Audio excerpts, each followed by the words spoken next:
नमस्कार दोस्तों। आज हम पढ़ने जा रहे हैं नौबत खाने में इबादत, जो कि जतीन मिस्र के द्वारा लिखा गया है। जतीन मिस्र ने इस पाठ को उस्ताद बिस्मिल्लाह खां की याद में लिखा है। पहले हम जान लेते हैं जतीन मिस्र कौन है। उनका जन्म 1977 में अयोध्या उत्तर प्रदेश में हुआ है। उन्होंने लखनऊ विश्वविद्यालय लखनऊ से हिंदी में एमए किया। वे आजकल स्वतंत्र लेखन का कार्य कर रहे हैं। अर्धवार्षिक साहित्य पत्रिका का संपादक कर रहे हैं। सन 1999 में साहित्य और कलाओं के संवर्धन और अनुशीलन के लिए एक सांस्कृतिक न्यास विमला देवी फाउंडेशन का संचालन भी वो कर रहे हैं। जतेंद्र मिश्र ने इस पाठ में संगीत के प्रति, शहनाई के प्रति, उस्ताद बिस्मिल्लाह खां के प्रति जो अपना पॉइंट ऑफ व्यू रखा है वो बहुत ही बेहतरीन है। उन्होंने बहुत अलग नजरिए से देखा है उस्ताद बिस्मिल्लाह खां को, उनकी भक्ति को देखा है, हिंदू मुस्लिम एकता को देखा है बहुत बेहतरीन तरीके से। तो हम देखते हैं इस पाठ में क्या है। यहाँ आपको देखिए एक चित्र दिखाई दे रहा है कि बालाजी का घाट है, पंचगंगा घाट बालाजी, जहाँ की भेड़ियों पर, जहाँ के नौबत खाने में बैठ करके उस्ताद बिस्मिल्लाह खां और उनका पूरा परिवार, पीढ़ियों से उनका पूरा परिवार बालाजी की सेवा में शहनाई बजाते आ रहा है। चलिए चैप्टर की शुरुआत करते हैं। देखिए पाठ का सारांश है, ये आपको उस्ताद बिस्मिल्लाह खां दिखाई दे रहे हैं। देखिए, नौबत खाने में इबादत प्रसिद्ध शहनाई वादक उस्ताद बिस्मिल्लाह खां पर रोचक शैली में लिखा गया है और ये एक व्यक्ति चित्र है। ये सारी बातें आपको याद रखनी है, बोर्ड एग्जाम में बड़ा इंपॉर्टेंट है, इन सब चीजों का महत्व है। जतीन्द्र मिश्र ने बिस्मिल्लाह खां का परिचय तो दिया ही है, साथ ही उनकी रुचियों और उनके अंतर्मन की बुनावट, संगीत की साधना और लगन को संवेदनशील भाषा में व्यक्त किया है। उन्होंने यह भी स्पष्ट किया है कि संगीत एक आराधना है। बहुत बड़ी बात है। संगीत आपको ऐसे ही प्राप्त नहीं हो जाएगी। संगीत क्या है? आराधना है।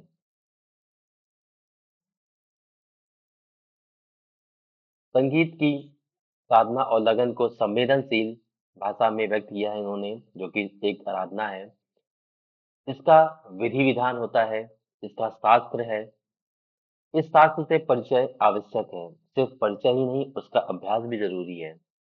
ऐसा नहीं है कि आपने इसको पढ़ लिया और इसको केवल पढ़ने से आप हो गया, आपको नॉलेज इसकी मिल जाएगी, ऐसा नहीं है।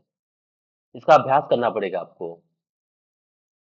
दिन प्रतिदिन इसका अभ्यास करना पड़ेगा, प्रैक्टिस करनी पड़ेगी। और अभ्यास के लिए गुरु शिष्य परंपरा जरूरी है। कोई ना कोई गुरु होगा, कोई ना कोई उसका स्टूडेंट होगा, शिष्य होगा, जिसमें पूर्ण तन्मयता जरूरी है। समर्पण हो जाना चाहिए, समर्पित होना है। धैर्य जरूरी है, पेशेंस रखना है। मंथन जरूरी है कि गलती कहाँ पे हो रही है। वह लगन और धैर्य बिस्मिल्लाह खां में रहा है, तभी 80 वर्ष की उम्र में भी उनकी साधना चलती रही है। 80 साल के हो गए तो भी सच्चा सुर मांग रहे हैं। पढ़ेंगे हम आगे के स्लाइड्स में। जतीन मिश्र संगीत की शास्त्रीय परंपरा के गहरे जानकार हैं। इस पाठ में इसकी कई अनुगुजे हैं, जो पाठ को बार बार पढ़ने के लिए आपको आमंत्रित करेंगी। भाषा बिल्कुल सरल है, प्रवाहमयी है तथा प्रसंगों और संदर्भों से भरी हुई है। चलिए शुरुआत करते हैं पाठ। अब यहाँ देख सकते हैं, ये शहनाई का चित्र है। शहनाई वादक उस्ताद बिस्मिल्लाह खां के बारे में पढ़ रहे हैं, इसलिए शहनाई बड़ा इंपॉर्टेंट है। ये शहनाई का पिक्चर आप देखिए ध्यान से। ठीक है, अब देखिए यहाँ पे मैं जो एक हेडिंग डाला है मैंने, क्या, शहनाई सिखाने में प्रमुख योगदान। आप इसको ऐसे ले सकते हैं कि इस पहले पैराग्राफ में 1916-1922 के बीच की बात की गई है और बात की गई है काशी की बात की गई है। ठीक है, काशी और काशी के पंचगंगा घाट, मतलब कि नदी का किनारा है, गंगा नदी है, वहीं पे पंचगंगा घाट है और वहीं पे मंदिर है, बालाजी का मंदिर है। वहां से जो ध्वनियां निकल रही, जो मंगल ध्वनियां निकल रही हैं, अभी अमीरुद्दीन मात्र 6 साल का है। उसे इसका ज्ञान नहीं है। उसे नहीं पता है कि भीम पलासी क्या होती है, राग किस चिड़िया का नाम है, उसे पता ही नहीं है। मुल्तानी क्या है, क्या वाजिब मतलब हो सकता है इन शब्दों का उसे पता ही नहीं है। उसके दो मामा सादिक हुसैन और अली बख्श देश के जाने माने शहनाई वादक हैं। अब जब ये सारी चीजें होती हैं, हर दिन की शुरुआत ड्योढ़ी पर मंदिर के विग्रहों को पता नहीं कि कितनी समझ है कि नहीं है, जो रोज बदल बदल करके मुल्तानी कभी कभी कल्याण, कभी ललित, कभी भैरव राग सुनते रहते हैं। ये खानदानी पेशा है अली बख्श के घर का। अली बख्श जो कि इनके मामू हैं, उस्ताद बिस्मिल्लाह खां के, ये उनका खानदानी पेशा है। उनके अब्बा जान भी यही ड्योढ़ी पर सराय बजाया करते थे, मतलब कि उस्ताद बिस्मिल्लाह खां के नाना जी। ये आगे देखते हैं। उस्ताद बिस्मिल्लाह खां उर्फ अमीरुद्दीन के दादा का गांव तथा शहनाई का संबंध क्या है? बड़ा बेहतरीन संबंध है। अब वो ध्यान समझिएगा इसको। और सीबीएसई ने कई बार से सवाल भी पूछा है। ये लिखा हुआ है सोन नदी। सोन नदी और डुमराव गांव। आपको समझना है कि किस तरीके से सोन नदी और शहनाई के बीच में संबंध बताया गया है। और वो संबंध क्या है? अमीरुद्दीन का जन्म हुआ है डुमराव गांव में, जो कि बिहार के एक संगीत प्रेमी परिवार में उनका जन्म हुआ है। 5-6 साल वहां पर रह करके वापस से अपने ननिहाल काशी में आ जाते हैं। ठीक है, तो इनका लालन पालन अपने ननिहाल में ही हुआ है। अब आपसे सवाल पूछा जाएगा किस तरीके से डुमराव गांव शहनाई से संबंधित है, तो आपको उसमें दो बातें याद रखनी है। दो बातें ध्यान से याद रखनी है, और वो दो बातें क्या हैं?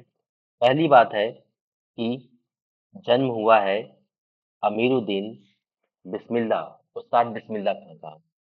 दूसरी बात कि यहाँ रीढ़ मिलती है, और रीढ़ का इस्तेमाल करते हैं हम कहाँ पे? शहनाई में। और रीढ़ ऐसे नहीं मिल जाती है। रीढ़ अंदर से पोली होती है, खोखली होती है, और जिसके सहारे शहनाई को फूंका जाता है।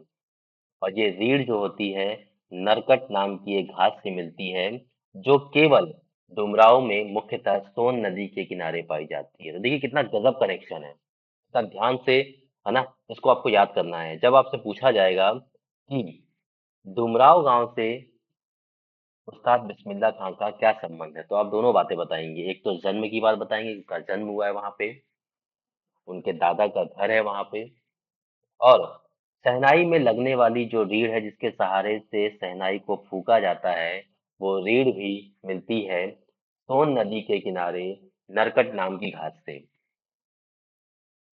तो इन दोनों को लेकर के ही डुमराव और शहनाई और उस्ताद बिस्मिल्लाह के बीच में संबंध स्थापित किया गया है। आगे, उस्ताद बिस्मिल्लाह खां को संगीत की प्रेरणा दो बहनों से मिलती है। और वो दो बहनें कौन हैं? चित्र में आपको दिखाया जा, मैंने बताया है। तो हो सकता है कि ये रसूलन बाई और बतूलन बाई हैं, दो बहनें हैं, रसूलन बाई और बतूलन बाई। आपको नाम याद रखना है। यहाँ लिखा हुआ है कि एक प्रकार से उनकी अबोध उम्र में अनुभव की स्लेट पर संगीत की प्रेरणा की वर्णमाला रसूलन बाई और बतूलन बाई ने ही उकेरी है। जब आपसे पूछा जाएगा कि संगीत की प्रेरणा उस्ताद बिस्मिल्लाह खां को मूलतः कहाँ से प्राप्त हुई है, तब आप नाम लेंगे इन दोनों बहनों का, रसूलन बाई और बतूलन बाई का। 14 साल की उम्र है। आप देखिए ध्यान से, मान लीजिए ये मंदिर है, और ये मंदिर जाने का रास्ता उनके घर से सीधा ये वाला रास्ता है। लेकिन रसूलन बाई और बतूलन बाई का घर अगर यहाँ पड़ता है, तो वो अपने घर से ऐसे जाएंगे, निकल करके वापस फिर आएंगे मंदिर की तरफ। और उसका कारण भी यहाँ पे दिया गया है कि इस रास्ते में अमीरुद्दीन को जाना अच्छा लगता है, क्योंकि इस रास्ते पे न जाने कितने बोल बनाओ, कभी ठुमरी, कभी टप्पे, कभी दादरा के माफक ड्योढ़ी तक पहुंचते रहते हैं। जब रसूलन बाई और बतूलन बाई गाती हैं तो अमीरुद्दीन को खुशी मिलती है, उनको बहुत अच्छा लगता है। और अपने बहुत सारे इंटरव्यूज में उन्होंने ये बात बोली है कि उन्होंने संगीत की प्रेरणा अपने शुरुआती दिनों में इन्हीं दोनों बहनों से प्राप्त की है। और दो बहनें कौन सी हैं? रसूलन बाई और बतूलन बाई। ध्यान रखेंगे इस बात का। अब अगला देखिए, शहनाई आखिर शहनाई क्यों है? आखिरकार शहनाई का नाम शहनाई क्यों रखा गया है? अब आप ध्यान से यहाँ देखिए, आपको यहाँ दिख रहा है कि सुशीर वाद्य यंत्र। सुशीर वाद्य यंत्र का मतलब होता है कि जिन्हें हम फूंक करके बजाते हैं। तो देखिए, सिंगी है, सैक्सोफोन है, क्लेरिनेट है, मास्कबीन है, पुंगी है जिसको बीन भी कहते हैं, माउथ ऑर्गन है, बांसुरी है, बहुत सारे ऐसे अ, वाद्य यंत्र हैं जिन्हें फूंक कर बजाया जाता है। और यहाँ पे आपको दिख रहा है कि ये शहनाई है और शहनाई में लगने वाली ये रीढ़ है। ध्यान रखिएगा कि शहनाई में रीढ़ इतनी सारी क्यों रखी गई है, क्योंकि शहनाई की जो रीढ़ होती है बजाने के बाद 15 से 20 मिनट के अंदर में गीली हो जाती है। ये बात बोली गई है खुद उस्ताद बिस्मिल्लाह खां के कारण, क्योंकि हवा में मॉइस्चर है। आपको पता है मॉइस्चर है, तो मॉइस्चर जब अंदर जाएगा तो वो पानी का रूप बन जाएगा, और पानी बन जाएगा तो वो आवाज उतनी अच्छी नहीं देगा जितनी जरूरत है। ठीक है, तो अब देखिए यहाँ पे क्या बोला गया है कि वैदिक इतिहास में शहनाई का कोई उल्लेख मिलता नहीं, फिर भी शास्त्र के अंतर्गत इसे सुशील वाद्य यंत्रों में गिना जाता है। इस बात को याद रखेंगे आप। अरब देश में जितने भी फूंक कर बजाए जाने वाले यंत्र है उसको, है ना, जिसमें भी नाड़ी या नरकट लगी है उसको नय बोलते हैं। नय, नय बोलते हैं उनको। और साहे न, शाह की उपाधि इसलिए दी गई है क्योंकि जितने भी सुशील वाद्य यंत्र हैं उनमें ये सबसे ऊपर आता है, इसीलिए इसको क्या बोला गया, साहे नय। ठीक है, मतलब कि शहनाई। नए क्यों बोल रहे हैं हम, नए इसलिए बोल रहे हैं क्योंकि इसमें रील लगा हुआ है। तो अरब देश में जहाँ पे भी सऊदी अरेबिया, अरब देश, अरेबियन कंट्रीज की बात करते हैं हम, वहाँ पे जितने भी फूक के बजाए जाने वाले वाद्य यंत्र हैं उनमें जिनमें भी नाड़ी का इस्तेमाल होता है, नाड़ी मतलब नरकट से मिलने वाली जो रीढ़ है, उनको नए कहते हैं। शहनाई को सुशील वाद्य यंत्रों में सबसे ऊपर रखा गया है, शाह की उपाधि दी गई, इसलिए हम क्या बोलते हैं, इसको शहनाई बोलते हैं। तो ध्यान रखेंगे इस बात का। ठीक है, दूसरा, अवधि और पारंपरिक जो लोकगीत हैं, चैती हैं, उसमें शहनाई का उल्लेख बार बार मिलता है। जब भी कभी मंगल के परिवेश को प्रतिष्ठित करना है, मतलब कि मंगल का काम होना है, शुभ का काम होना है, तो वहां पे हम शहनाई का इस्तेमाल करते ही करते हैं। जबकि दक्षिण भारत में नाग स्वरम का इस्तेमाल किया जाता है। ये नाग स्वरम यहाँ पे चित्र आपके सामने है। तो ये नाग स्वरम का इस्तेमाल करते हैं दक्षिण भारत में मंगल ध्वनि के लिए, क्योंकि उसी का संपूरक है। तो ध्यान रखेंगे इस बात को। ठीक है, आगे चलते हैं। अब बात आती है सच्चा सुर। उस्ताद बिस्मिल्लाह खां, जो कि इस मंगल ध्वनि के नायक हैं, बिस्मिल्लाह खां 80 साल की उम्र हो गई है, फिर भी सुर मांग रहे हैं। और वो सुर क्या है, सच्चा सुर की नेमत, सच्चा सुर मांग रहे हैं। 80 साल की उम्र में भी अपने पांचों वक्तों की नमाज में, फजर, जुहर, असर, मगरिब, ईसा, इनके समय भी यहाँ पे लिखे हुए हैं। पांचों वक्त की नमाज में, पांचों वक्त की नमाज में वो सच्चा सुर मांग रहे हैं अपनी इबादत में। वे नमाज के बाद सजदे में गिड़गिड़ाते हैं कि मेरे मालिक मुझे एक सच्चा सुर दे दे, सुर में ऐसी तासीर, ऐसी गर्मी पैदा कर दे कि आंखों से सच्चे मोती की तरह अनगढ़ आंसू निकल जाए। जब आप कोई थॉट, जब कोई आप विचार आपको बहुत अच्छे से समझ में आता है, तो अगर वो आपके दिल को छू जाता है तो अपने आप आंसू छलक पड़ते हैं। और उनको इस बात का यकीन है कि कभी न कभी खुदा उन पर मेहरबान होगा और अपनी झोली से सुर का फल निकाल करके उन्हें देगा और बोलेगा, जा अमीरुद्दीन, इसे खा ले और अपनी इच्छा, अपनी मुराद पूरी कर दे। ऐसी उम्मीद है उस्ताद बिस्मिल्लाह खां को। इसका सीधा सा मतलब समझिए क्या है। हम किसी भी पड़ाव पे, किसी भी मुकाम पर पहुंच जाएं, लेकिन हमें अपनी मेहनत को लगातार जारी रखना चाहिए। जिस दिन भी जिसने भी घमंड किया, तो समझिए कि वो अपने रास्ते से भटक गया और अपनी उन्नति से अब वो पीछे हो जाएगा। ये सीख देते हैं उस्ताद बिस्मिल्लाह खां। अगला, कस्तूरी मृग की बात बोली है इन्होंने, बड़ी बेहतरीन बात बोली है। सीबीएसई ने कई बार क्वेश्चन भी पूछा है। अपने ऊहापोह से बचने के लिए हम स्वयं किसी न किसी शरण में जाते हैं, किसी गुफा को खोजते हैं जहां अपनी सारी चिंताओं को, सारी दुर्बलताओं को छोड़ सकें और वहां से अपने लिए एक नया तरीका या अपना एक नया तिलिस्म ढूंढ सके, गढ़ सके एक नया तिलिस्म। जैसे कस्तूरी मृग मृग हिरन अपनी ही महक को ढूंढने के लिए पूरे जंगल में भागता रहता है। जो वरदान उसके पास है, उसी गमक को ढूंढने के लिए पूरे जंगल में घूमती रहती है, ढूंढती रहती है। तो इनकी तुलना की गई है, कस्तूरी मृग की तुलना की गई है उस्ताद बिस्मिल्लाह खां की। कैसे कि 80 साल की उम्र हो गई है, बिस्मिल्लाह खां को सच्ची सातों सुरों का ज्ञान है, सब तमीज भी है उन्हें, फिर भी वो ये बात सोचते हैं कि मुझे अभी तक वो तमीज नहीं आई है। कितनी बड़ी बात है, सोचिए, है ना? आगे देखिए। इस तरीके से कस्तूरी मृग और उसके बारे में जो कंपैरिजन किया गया इस पाठ में, वो बड़ा ही बेहतरीन है। आगे के पाठों में भी हम इसी तरीके से हर एक पैराग्राफ वाइज चीजों को डिस्कस करेंगे। तो हमने क्या किया है इस क्लास में, हम एक बार फिर से बता देते हैं। यतीन्द्र मिश्र के बारे में पढ़ा, उनका जन्म कब हुआ था, उनको पुरस्कार कौन से मिले या वो क्या संचालन कर रहे हैं, वो सब। पाठ का सारांश पढ़ा हमने कि नौबत खाने में इबादत लिखा किस लिए गया है और क्यों, क्या है इसमें महत्वपूर्ण बातें।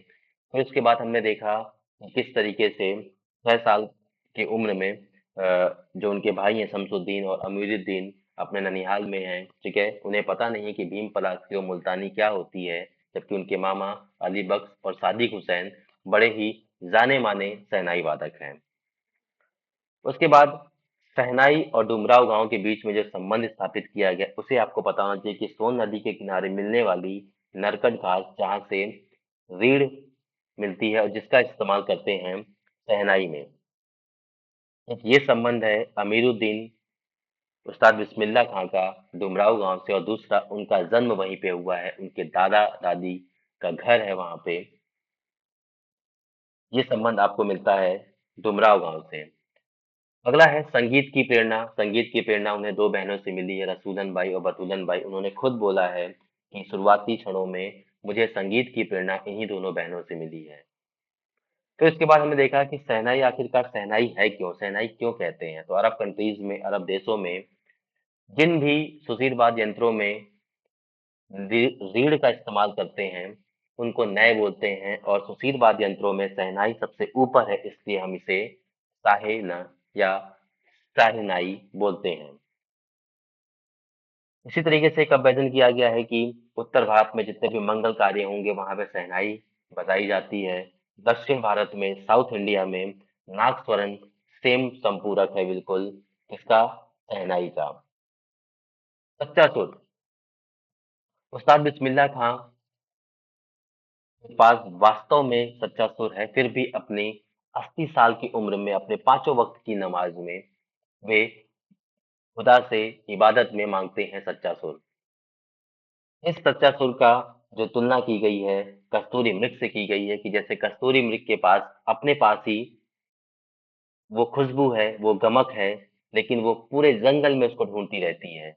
जैसे मिसाल बिस्मिल्लाह के पास वो नॉलेज, वो ज्ञान, पूरी तरीके से वो सुर है जिससे एक शहनाई वादक अपने आप को इतनी ऊंचाइयों तक पहुंचाता है। फिर भी वो आज भी खुदा से यही मांगते हैं कि प्रभु उन्हें एक सच्चा सुर दे दें। तो अभी हम यहाँ तक रखते हैं, इसके बाद अगली क्लास में हम इसकी आगे के पाठों को पढ़ेंगे, समरी के साथ में और डिटेल में भी। धन्यवाद।